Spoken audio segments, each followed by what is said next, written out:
నేను శ్రీ సౌజన్య. ముందుగా headlines. EC ఎంపికలో తటస్థులుండాలి. ఎన్నికల సంఘం నియామక చట్టం వివాదంపై విచారణలో సుప్రీంకోర్టు వ్యాఖ్య. కేరళ నూతన సీఎం సతీశన్ ఈ నెల 18న ప్రమాణ స్వీకారం. బంగారం ఉత్పత్తికి చిరునామాగా ఆంధ్రప్రదేశ్ సీఎం చంద్రబాబు. రాష్ట్రంలో సరుకు రంగం సిద్ధం. షెడ్యూల్ విడుదల చేసిన కేంద్ర ఎన్నికల సంఘం. సీఎం వాహన శ్రేణి కుదింపు. పవన్ కళ్యాణ్, లోకేష్ మంత్రుల కాన్వాయ్లు కూడా. 4618 ఎకరాలలో అమరావతి అంతర్జాతీయ విమానాశ్రయం. తొలి దశలో 3409 కోట్ల రూపాయల పెట్టుబడి. గ్రే హౌండ్స్, ఆక్టోపస్లకు జాతీయ స్థాయిలో గుర్తింపు. బ్యాటరీతో నడిచే ఈ ట్రాక్టర్లు, టిల్లర్లు ఎన్టీఆర్ రోడ్ లో ప్రదర్శన. బాధ్యతలు స్వీకరించిన విహెచ్. నిరుద్యోగులకు త్వరలో శుభవార్త. మంత్రి పొంగులేటి.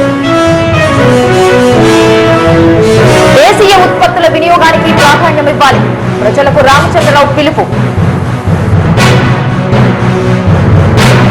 గ్రీన్ ఫార్మాసిటీలో పనులు ప్రారంభించాలి. రాష్ట్ర జీవశాస్త్రాల ఫౌండేషన్ బోర్డు సమావేశంలో మంత్రి శ్రీధర్ బాబు. ఇక వివరాల్లోకి వెళ్తే, దేశంలో ఎన్నికలను స్వేచ్ఛగా, నిష్పక్షపాతంగా, సజావుగా నిర్వహించాలి అన్నదే రాజ్యాంగ మౌలిక నిర్మాణ సూత్రమని సర్వోన్నత న్యాయస్థానం స్పష్టం చేసింది. ఎన్నికల సంఘం స్వతంత్రంగా వ్యవహరించకుంటే, స్వతంత్రంగా ఉన్నట్లు కనిపించకుంటే ఆ ఆశయం నెరవేరుతుందనే భరోసా లభించిందని జస్టిస్ దీపంకర్ దత్తా, జస్టిస్ సతీష్ చంద్ర ధర్మాసనం పేర్కొంది. ప్రధాన ఎన్నికల కమిషనర్, ఎన్నికల కమిషనర్ల నియామకం, సర్వీసు నిబంధనల చట్టం 2023 చెల్లుబాటును సవాల్ చేస్తూ దాఖలైన 6 పిటిషన్లపై తుది విచారణ గురువారం జరిగింది. సిఈసి, ఈసీల ఎంపిక కమిటీలో ప్రధానమంత్రి, లోక్సభ విపక్ష నేతతో పాటు 3వ సభ్యుడిగా కేంద్ర మంత్రిని చేర్చడాన్ని పిటిషనర్లు ప్రశ్నించారు. గతంలో 5గురు న్యాయమూర్తులతో కూడిన సుప్రీంకోర్టు ధర్మాసనం సూచించిన ప్రకారం ఈ ఎంపిక కమిటీ సభ్యుల్లో కేంద్ర మంత్రి స్థానంలో భారత ప్రధాన న్యాయమూర్తి ఉండాలి. కానీ కేంద్రం ఆ సూచనను పాటించకపోవడం ఎన్నికల సంఘం స్వతంత్రతను, తటస్థతను దెబ్బతీస్తుందని పిటిషనర్లు ఆరోపించారు. కేంద్రం తరపున వాదనలు వినిపించిన అటార్నీ జనరల్ ఆర్ వెంకటరమణి 2023 చట్టాన్ని గట్టిగా సమర్థించారు. 5గురు న్యాయమూర్తుల ధర్మాసనం సూచించిన తాత్కాలిక ఏర్పాటును పాటించాల్సిన బాధ్యత పార్లమెంటుకు లేదు అని వాదించారు. శాసన నిర్మాణ సంపూర్ణాధికారం పార్లమెంటుకే ఉంటుందన్నారు. ఊహాజనిత పక్షపాత ఆరోపణల ఆధారంగా చట్టాన్ని సుప్రీంకోర్టు కొట్టివేయలేదని పేర్కొన్నారు. శాసన నిర్మాణ వ్యవస్థ అధికారాలు న్యాయస్థానం జోక్యం తగదని నొక్కి చెప్పారు. అసెంబ్లీ ఎన్నికల ఫలితాలు వెలువడిన 10 రోజులకు కేరళ నూతన ముఖ్యమంత్రి ఎవరనే సస్పెన్స్ వీడిపోయింది. ఆ రాష్ట్ర తదుపరి సీఎంగా వీడి సతీశన్ ను కాంగ్రెస్ అధిష్టానం ఎంపిక చేసింది. ఈ పదవి కోసం ఆ పార్టీ సీనియర్ నేతలు కేసీ వేణుగోపాల్, రమేష్ చెన్నితాల నుంచి గట్టి పోటీ ఎదురుకావడంతో అగ్రనాయకత్వం విస్తృత సంప్రదింపులు, సమాలోచనలు జరపాల్సి వచ్చింది. ఎట్టకేలకు సతీశన్ వైపే మొగ్గు చూపింది. ఏఐసీసీలో కేరళ వ్యవహారాల ఇన్ఛార్జ్ దీపా దాస్ మున్షి గురువారం ఢిల్లీలో పార్టీ నిర్ణయాన్ని వెల్లడించారు. కేరళ అసెంబ్లీలో కాంగ్రెస్ శాసనసభాపక్ష నేతగా వీడి సతీశన్ ను నియమిస్తున్నట్లు ఆమె ప్రకటించారు.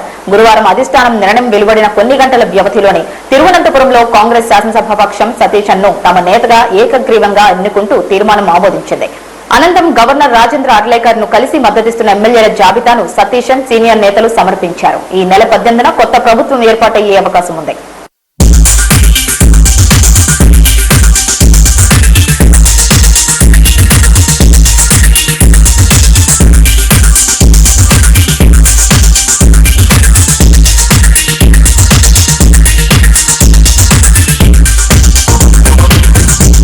దేశం గర్వించే రక్షణ కేంద్రంగా పుట్టపర్తి తయారు కాబోతోందని ముఖ్యమంత్రి చంద్రబాబు అన్నారు. సత్యసాయి జిల్లా పుట్టపర్తిలో 650 ఎకరాలు advanced medium combat air craft project నిర్మాణానికి రక్షణ మంత్రి రాజ్నాథ్ సింగ్, చంద్రబాబు శంకుస్థాపన చేశారు. ఈ సందర్భంగా ఏర్పాటు చేసిన సభలో చంద్రబాబు మాట్లాడారు.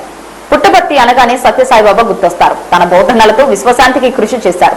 ఆపరేషన్ సింధూర్ భారతీయులకు గర్వకారణం. కర్నూలు జిల్లాలో డ్రోన్ సిటీ ద్వారా భారతదేశంలోనే ఆధునిక డ్రోన్ ఎకో సిస్టమ్ కు శ్రీకారం చుట్టాం. 686 కోట్ల రూపాయలతో 8 సంస్థలు ఏర్పాటు కాబోతున్నాయి. వీటి ద్వారా 2500 మందికి ఉద్యోగ అవకాశాలు వస్తాయి. ఒకప్పుడు రాయలసీమ అంటే రతనాల సీమ. ఒకానొక దశలో అనంతపురం ఎడారిగా మారిపోయింది. రాయలసీమ రూపురేఖలు పూర్తిగా మార్చిన ఘనత ఎన్టీఆర్ది. సీమకు నీళ్లు తీసుకురావాలి, ప్రజల జీవితాలను మార్చాలని ఎన్టీఆర్ సంకల్పించారు. ఆయన శ్రీకారం చుట్టిన ప్రాజెక్టులను పూర్తి చేస్తున్నాం. సమర్థ నీటి నిర్వహణతో సీమకు జలహారతి ఇచ్చాం. కేంద్రం సహకారంతో రాయలసీమ రూపురేఖలు మారబోతున్నాయి. రాయలసీమను మళ్లీ రతనాలసీమ చేసే బాధ్యతను ఎన్డీఏ ప్రభుత్వం తీసుకుంటుంది. కడప స్టీల్ ప్లాంట్ పనులు జూన్లో ప్రారంభించి 2028 నాటికి నిర్మాణం పూర్తి చేసి రాయలసీమకు కానుకగా ఇస్తాం. దేశానికి ఏపీ రక్షణ కవచంగా నిలబడుతుంది. ఒకప్పుడు గోల్డ్ అంటే కేజీఎఫ్, ఇప్పుడు జొన్నగిరి గోల్డ్ ఫీల్డ్. ఈ ఏడాది జొన్నగిరి గోల్డ్ ఫీల్డ్ లో 600 కిలోలు, వచ్చే ఏడాది 1500 కిలోల బంగారం ఉత్పత్తి చేస్తాం. బంగారం ఉత్పత్తికి చిరునామాగా ఆంధ్రప్రదేశ్ మారబోతోంది అని సీఎం అన్నారు. కార్యక్రమంలో కేంద్ర మంత్రి రామ్మోహన్ నాయుడు, రాష్ట్ర మంత్రులు లోకేష్, అనగాని సత్యప్రసాద్, టీజీ భరత్, సత్యకుమార్ యాదవ్ తదితరులు పాల్గొన్నారు. రాయలసీమలో ఐరన్ ఓర్ ఉంది, లైమ్ స్టోన్ ఉంది, అనేక ఖనిజ వనరులున్నాయి. వీటిని సమర్థవంతంగా ఉపయోగించుకుంటాం. కడప స్టీల్ జూన్ లో ప్రారంభించి 2028 డిసెంబర్ నాటికి పూర్తి చేసి కానుకగా రాయలసీమకి ఇచ్చే బాధ్యత ఎన్డీఏ ప్రభుత్వం అన్నదని చెప్పి నేను మీకు తెలియజేస్తున్నా. ఈ ఖనిజ వనరుల్ని సమర్థవంతంగా ఉపయోగించుకుంటాం. స్టీల్ ప్లాంట్లకి, సిమెంట్ ప్లాంట్లకి శ్రీకారం చుడతాం. Defence, drone, space, aerospace, automobile, electronics, steel రాష్ట్రంలో ఓటర్ల జాబితా ప్రత్యేక సమగ్ర సవరణకు రంగం సిద్ధమైంది. ఈ మేరకు కేంద్ర ఎన్నికల సంఘం గురువారం షెడ్యూల్ ప్రకటించింది. జూన్ 5 నుంచి ఈ ప్రక్రియ ప్రారంభం కానుంది. తొలుత 10 రోజుల పాటు సర్ నిర్వహణకు సన్నద్ధత, బూత్ స్థాయి అధికారులకు శిక్షణ నిర్వహిస్తారు. అనంతరం 4 రోజుల పాటు బిఎల్ఓలు ఇంటింటికి వెళ్లి ఓటర్ల వివరాలు పరిశీలిస్తారు. రాజకీయ పార్టీలు నిర్మించుకున్న బూత్ లెవెల్ ఏజెంట్లు వారికి సహకరిస్తారు. అదే సమయంలో పోలింగ్ కేంద్రాల హేతుబద్ధీకరణ పూర్తి చేస్తారు. జూలై 21న ముసాయిదా ఓటర్ల జాబితా విడుదల చేస్తారు. అనంతరం 4 రోజుల పాటు క్లెయిమ్లు, అభ్యంతరాలు స్వీకరిస్తారు. అనర్హులకు నోటీసులు జారీ చేసి 2 నెలల్లో వాటిని పరిష్కరిస్తారు. ఈ దశలన్నీ పూర్తయ్యాక సెప్టెంబర్ 22న తుది ఓటర్ల జాబితా ప్రచురించనున్నారు.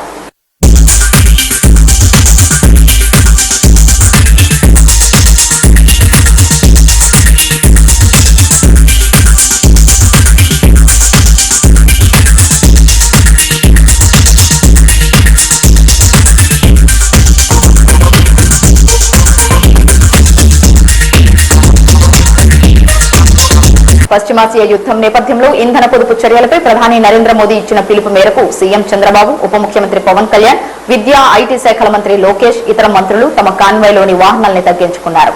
మొత్తం 12 వాహనాల కాన్వాయ్ని చంద్రబాబు 4 వాహనాలకు తగ్గించుకున్నారు.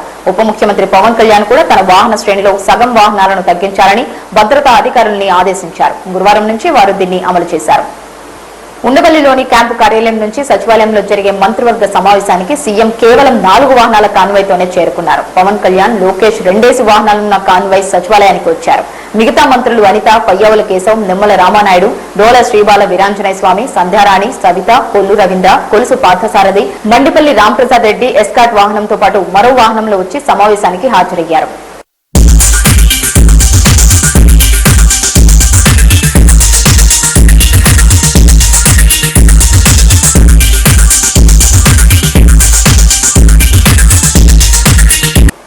అమరావతి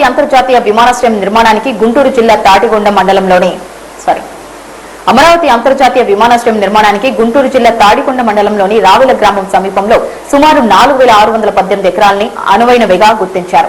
రాజధానితో పాటు అటు గుంటూరు, విజయవాడ నగరాలతో సామీప్యత, అనుసంధానతను దృష్టిలో ఉంచుకొని దీన్ని ఎంపిక చేశారు.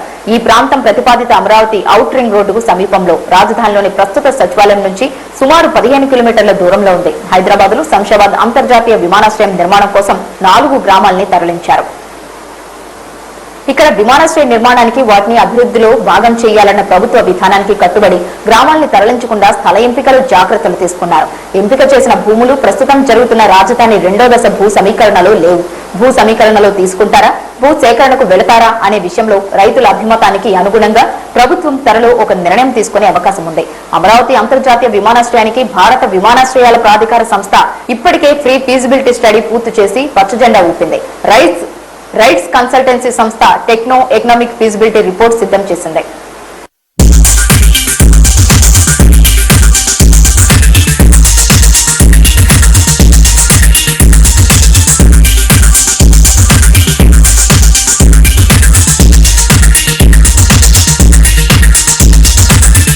మనకు గ్రేహౌండ్స్, ఆక్టోపస్ కమాండో విభాగాలకు దేశవ్యాప్తంగా మంచి గుర్తింపు ఉందని డీజీపీ సివి ఆనంద్ ప్రశంసించారు. కర్తవ్య నిర్వహణలో ఈ రెండు విభాగాలు చూపించే ప్రతిభా పాఠవాలు ఎనలేనివన్నారు. డీజీపీగా బాధ్యతలు స్వీకరించిన అనంతరం తొలిసారి గురువారం ఈ రెండు విభాగాలను ఆయన సందర్శించారు. ఈ సందర్భంగా వాటి శిక్షణ, ఆయుధ సంపత్తి, పనితీరుపై సమీక్ష నిర్వహించారు. తొలుత ప్రేమావతిపేటలోని గ్రేహౌండ్స్ విభాగాన్ని సందర్శించిన ఆనంద్ అధికారులతో సమావేశమయ్యారు. వామపక్ష తీవ్రవాదం అణిచివేతలో గ్రేహౌండ్స్ బలగాల సామర్థ్యం, శిక్షణ ప్రమాణాలు, బోధనాంశాలను పరిశీలించారు. దేశవ్యాప్తంగా వామపక్ష తీవ్రవాదం బలహీనపడిన నేపథ్యంలో గ్రేహౌండ్స్ లోని 708 పోస్టులను రద్దు చేయాలన్న ప్రతిపాదన ప్రభుత్వం వద్ద పెండింగ్ లో ఉందని, ప్రభుత్వ ఆదేశాలకు అనుగుణంగా దీన్ని సమీక్షించి నిర్ణయం తీసుకుంటామని అన్నారు. అనంతరం ఇబ్రహీంపట్నంలోని ఆక్టోపస్ శిక్షణ కేంద్రాన్ని సివి ఆనంద్ సందర్శించారు. శిక్షణ కోసం కొత్తగా నిర్మించిన సదుపాయాలను, పరిపాలన భవనాన్ని పరిశీలించారు. అత్యవసర పరిస్థితుల్లో స్పందించేందుకు ఏర్పాటు చేసిన స్పెషల్ వెపన్స్ అండ్ టాక్టిక్స్ బృందాల శిక్షణ విభాగాన్ని ప్రత్యేకంగా సమీక్షించారు. సున్నితమైన ప్రాంతాల్లో తరచూ మాక్ డ్రిల్స్ నిర్వహించడం ద్వారా కార్యాచరణ సామర్థ్యం మెరుగుపడుతుందన్నారు. ప్రస్తుతం ఉన్న విమానాశ్రయాలతో పాటు కొత్తగా వస్తున్న వాటి వద్ద కూడా అత్యవసర పరిస్థితులను ఎదుర్కొనే వ్యూహాలు రూపొందించాలని డీజీపీ ఆదేశించారు. ఈ కార్యక్రమంలో DG Anil Kumar, group commander Raghavender Reddy తదితరులు పాల్గొన్నారు.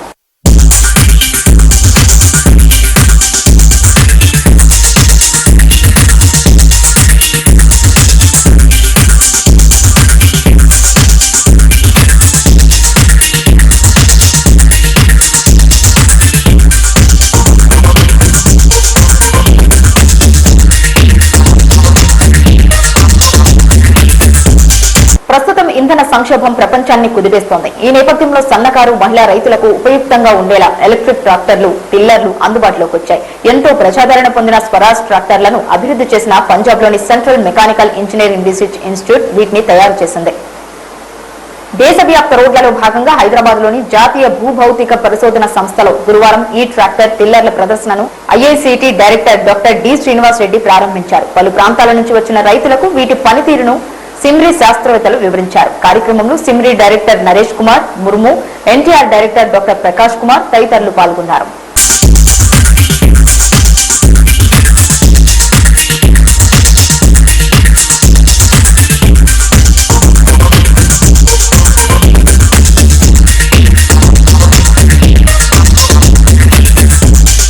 బీసీ సంక్షేమ శాఖ ప్రభుత్వ సలహాదారుగా వి హనుమంతరావు గురువారం సచివాలయంలో బాధ్యతలు స్వీకరించారు. ఈ సందర్భంగా సీనియర్ నాయకుడు జానారెడ్డి, మంత్రులు పొన్నం ప్రభాకర్, వాకిటి శ్రీహరి, ఎమ్మెల్యేలు వీర్లపల్లి శంకర్, దానం నాగేందర్, రాజ్ ఠాకూర్, చీఫ్ విప్ ఆది శ్రీనివాస్ ఆయనకు అభినందనలు తెలిపారు.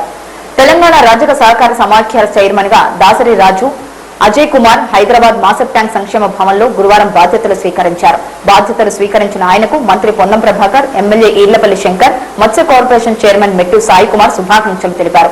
రాష్ట్ర ప్రభుత్వ గొర్రెలు, మేకల అభివృద్ధి సమాఖ్య చైర్పర్సన్ గా సరిత గురువారం తన కార్యాలయంలో బాధ్యతలు స్వీకరించారు. ఈ సందర్భంగా ఆమెకు పశుసంవర్ధక శాఖ మంత్రి వాకిటి శ్రీహరి, అధికారులు శుభాకాంక్షలు తెలిపారు. రాష్ట్రంలో మేకలు, గొర్రెలతో పాటు పశు సంపద వృద్ధికి చర్యలు తీసుకుంటున్నట్లు మంత్రి ఈ సందర్భంగా వెల్లడించారు.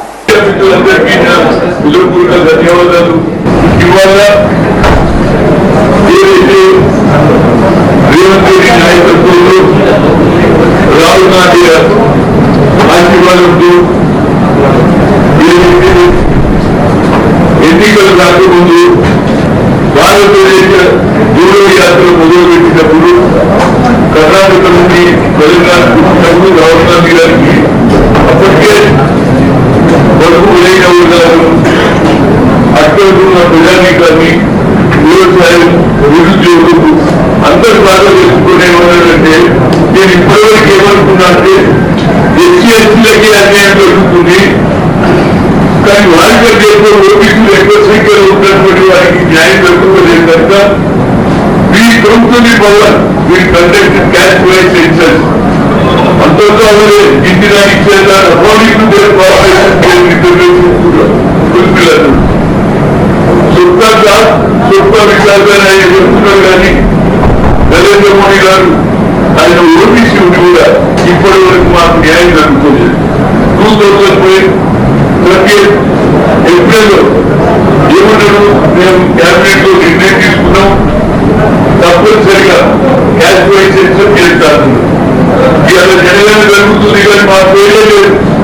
ఈరోజు ఎస్సీ అంటే బాబాసాహెబ్ అంబేద్కర్ ఆ రోజులలో బౌద్ధ దగ్గర ఉండే గుళ్ళలకు అడిగేది కనుక అర్థమైన చదువు మీద వారికి రిజర్వేషన్ పర్మినెంట్ మాకు లేదు. మాకు 20 50% మండల కమిషన్ ఇజ్రాయిల్ పడడానికి ఫుల్ఫిల్ అయింది. ఇప్పుడు రావడానికి మంచి ఆలోచన వచ్చింది. దానికి నరేంద్ర మోడీ తనకు తానే మన ఓబీసీలు దీని వల్ల ముందేదిస్తారు. దానికి ముందేదిస్తలేరు, మమ్మల్ని చూస్తలేరు. కాలంలో పెట్టించారు. ఏదైతే గది తీశారో కేంద్ర ప్రభుత్వం పంపించిన గదిలో 12వ నంబర్ మీద ఏమన్నా యజమాని అయితే ఎస్సీ ఉంటే ఎస్సీ పెట్టాలి, ఎస్సీ ఉంటే ఎస్సీ తీసుకోవాలని మొత్తం కాలం అదే సార్ పెట్టింది. అసలు ఓబీసీ పెట్టి పనిచేయలేదు. అంత ఆయన ఉద్దేశంలో ఆయన ఏ ఉద్దేశంతో మాకు అనుకోలేదు. కానీ ఆయన కంప్లీట్ గా ఆవేశించే ఆలోచన మోహన్ భగత్ ఆలోచనతో నడుస్తున్నాడు. నిరుద్యోగులకు ప్రభుత్వం త్వరలో శుభవార్త చెబుతుందని రెవెన్యూ గృహ నిర్మాణ శాఖల మంత్రి పొంగులేటి శ్రీనివాసరెడ్డి అన్నారు. ప్రజాపాలన ప్రగతి ప్రణాళికలో భాగంగా ఖమ్మం జిల్లా ఏదులాపురం మున్సిపాలిటీలో గురువారం ఏర్పాటు చేసిన ప్రజా దర్బార్ కార్యక్రమానికి మంత్రి హాజరై ప్రజల నుంచి స్వయంగా దరఖాస్తులు స్వీకరించారు. ఈ సందర్భంగా ఆయన మాట్లాడుతూ రాష్ట్రంలో ఇప్పటికే 75,000 ప్రభుత్వ ఉద్యోగాలు భర్తీ చేశాం. నిరుద్యోగుల ఆశలు నెరవేర్చేందుకు ఉద్యోగాల ప్రకటనకు ప్రభుత్వం సమాయత్తమవుతోంది. జూన్ 2న ఆదిలాబాద్ జిల్లాలో ముఖ్యమంత్రి చేతుల మీదుగా 2వ విడత ఇందిరమ్మ ఇళ్ల ప్రారంభ కార్యక్రమం నిర్వహిస్తాం. నాడు రైతుల చేతులకు సంఖ్యలు వేసి నడి రోడ్డు మీద నడిపించిన విషయం మరిచిపోయిన భారస నాయకులు నేడు అన్నదాతలకు మాయమాటలు చెబుతున్నారు.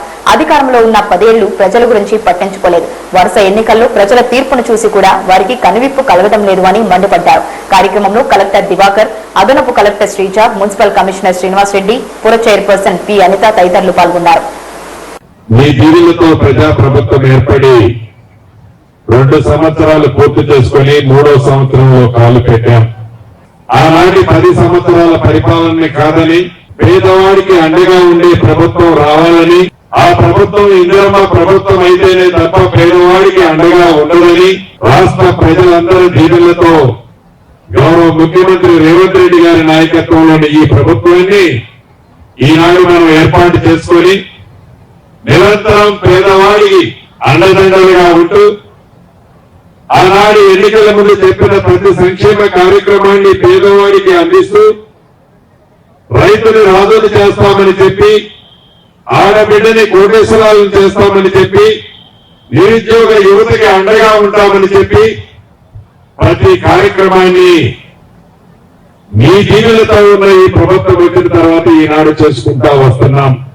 సంక్షేమ కార్యక్రమాల్లో భాగంగా 200 యూనిట్లు ఉచిత కరెంటు కానీ, ఆడబిడ్డ ఆర్టీసీ బస్సులో ఉచిత ప్రయాణ సౌకర్యం కానీ, తెల్ల రేషన్ కార్డు కానీ, పెద్దోళ్ళు తినే సన్న బియ్యం నా పేరింటి ఆడబిడ్డ తినాలని సన్న బియ్యం ఇచ్చిన కార్యక్రమం కానీ, పెద్దోళ్ళు చదువుకునే పెద్ద పెద్ద స్కూల్స్ కి ధీటుగా ఇంటిగ్రేటెడ్ ఇంటర్నేషనల్ స్కూల్స్ నిర్మించి పేదవాళ్ళ పిల్లలు కూడా ఆ స్కూల్లో ఉన్నతమైన విద్యను నేర్పిస్తూ పేదోడి పొట్ట నిండా బువ్వ పెట్టడం కోసం 40% డైట్ ఛార్జీలు, పేదింటి ఆడబిడ్డ చదువుకునే పాపకి 200% కాస్మెటిక్ ఛార్జీలు మీ దీవులతో ఉన్న ఈ ప్రభుత్వం ఈనాడు అందిస్తూ పేదవాడికి వైద్యానికి ఎక్కడా ఇబ్బంది లేకుండా ఉండే విధంగా సకల సౌకర్యాలు కల్పిస్తూ ఆనాటి ప్రభుత్వం పేదవాడికి ఆత్మ గౌరవానికి చిహ్నంగా ఉన్న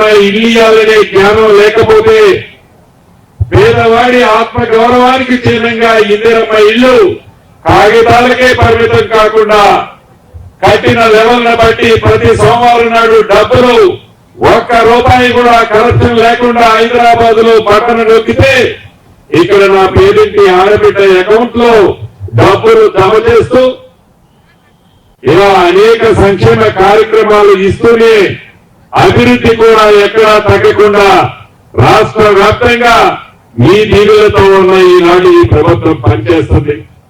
మీకు తెలియదు కాదు, ఆనాటి 10 సంవత్సరాల పరిపాలనలో అధికారులు ఎవరు మీ దగ్గరికి రాలే. మీ కష్టాలు చెప్పాలంటే ఆ చెట్టుకు పుట్టకు చెప్పాల్సిన పరిస్థితి ఆనాడు ఉండేది. ఈ ప్రజా ప్రభుత్వం వచ్చిన మొదటి 3 నెలల్లోనే అధికారుల్ని ప్రతి గ్రామానికి, ప్రతి వీధికి, ప్రతి వాటికి పంపించి మీ సమస్యలన్నీ ఆనాడు తెలుసుకున్నాం.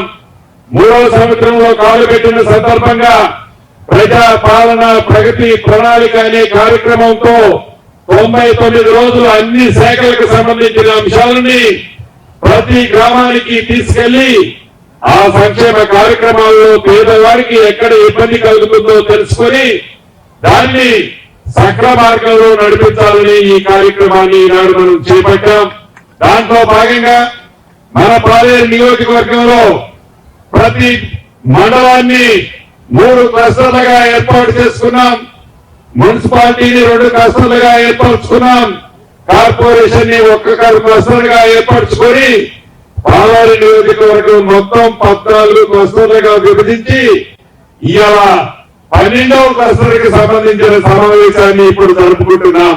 ఇందాక గౌరవ జిల్లా కలెక్టర్ గారు చెప్పినట్లు సుమారు ఇప్పటి వరకు 11 దేశ ఆర్థిక వ్యవస్థను బలోపేతం చేయడంలో కేవలం ప్రభుత్వం మాత్రమే కాకుండా ప్రజలు కూడా బాధ్యతాయుతంగా వ్యవహరించాలని, ఈ క్రమంలో దేశీయ ఉత్పత్తుల వినియోగానికి ప్రాధాన్యం ఇవ్వాలని భాజపా రాష్ట్ర అధ్యక్షుడు రామచంద్రరావు పిలుపునిచ్చారు. ప్రధాని మోదీ సూచించిన సప్త సూత్రాలు అనే అంశంపై గురువారం హైదరాబాద్ లోని పార్టీ రాష్ట్ర కార్యాలయంలో కరపత్రం విడుదల చేశారు.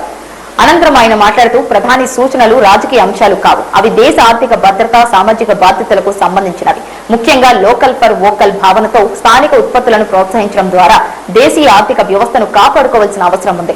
అంతర్జాతీయ ఆర్థిక పరిస్థితులు, ద్రవ్యోల్బణం దృష్ట్యా ఖర్చుల్లో మిత వ్యయం పాటించాలని ప్రధాని స్వయంగా తన కాన్వాయ్ వాహనాలను తగ్గించుకొని ఆదర్శంగా నిలిచారు. ప్రజలు కూడా అవసరమైనప్పుడు మాత్రమే వ్యక్తిగత వాహనాలను వాడాలి అని రామచంద్రరావు పేర్కొన్నారు.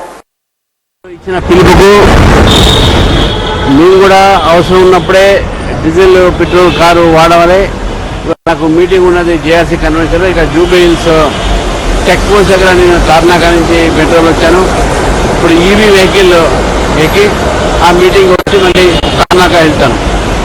ప్రజల్ని కూడా నరేంద్ర మోదీ గారు హైదరాబాద్ నుంచి కోరారు మనం పెట్రోల్ డీజిల్ని ఆదా చేయాలని.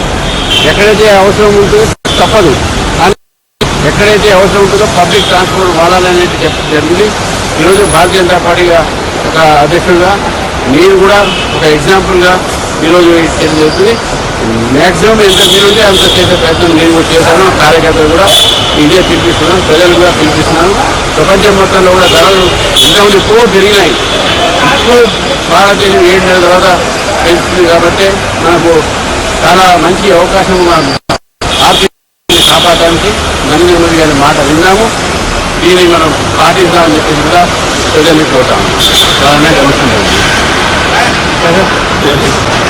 తెలంగాణ గ్రీన్ ఫార్మాసిటీలో 20,000 కోట్ల రూపాయల పెట్టుబడుల కోసం కుదుర్చుకున్న అవగాహన ఒప్పందాల మేరకు సత్వరమే పనులను ప్రారంభించాలని పరిశ్రమల శాఖ మంత్రి శ్రీధర్ బాబు సూచించారు. గత 2 ఏళ్లలో రాష్ట్రంలో 84,000 కోట్ల రూపాయలకు పైగా పెట్టుబడులతో జీవశాస్త్రాల రంగం విలువ $145 బిలియన్ చేరుకుందని, రాష్ట్ర చరిత్రలోనే ఇది అత్యంత వేగవంతమైన విస్తరణ అని తెలిపారు. గురువారం హైదరాబాద్ లో మంత్రి అధ్యక్షతన తెలంగాణ జీవశాస్త్రాల ఫౌండేషన్ 7వ బోర్డు సమావేశం జరిగింది. సీఈఓ సర్వేశం, సలహాదారు Shakti Nagappan, doctor Reddy's chairman Satish Reddy, Laurus lab CEO Satyanarayana, IP director Madhusudan తదితరులు ఇందులో పాల్గొన్నారు. మంత్రి మాట్లాడుతూ రాష్ట్రంలో 2016 నుంచి జీవశాస్త్ర రంగం దాదాపు 3 రెట్లు అభివృద్ధి చెందింది. Pharmaceuticals, biotechnology, medical technology, health ఆవిష్కరణలో ప్రపంచంలోని అగ్రశ్రేణి లైఫ్ సైన్సెస్ క్లస్టర్ లో ఒకటిగా హైదరాబాద్ నిలిచింది. ప్రపంచంలోని 10 అగ్రగామి జీవశాస్త్రాల కంపెనీలలో 9 సాంకేతిక ఆవిష్కరణ కేంద్రాలకు ఇప్పుడు హైదరాబాద్ ఆతిథ్యం ఇస్తోంది. గత 2 ఏళ్లుగా తెలంగాణ లైఫ్ సైన్సెస్ రంగం అపూర్వ వృద్ధిని సాధిస్తోంది. 2026-27లో జీవశాస్త్రాల విధానం అమలును వేగవంతం చేయడంతో పాటు Telangana school of life sciences కార్యకలాపాలను చేపడతామని మంత్రి తెలిపారు. శక్తి నాగప్పను ఫౌండేషన్ బోర్డు సభ్యుడిగా కొనసాగించేందుకు నిర్ణయం తీసుకున్నారు.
ఇవి ఇప్పటి వరకున్న బులెటిన్ అప్డేట్స్. మరొక బులెటిన్ తో మళ్ళీ కలుసుకుందాం. అంతవరకు సెలవు, నమస్కారం.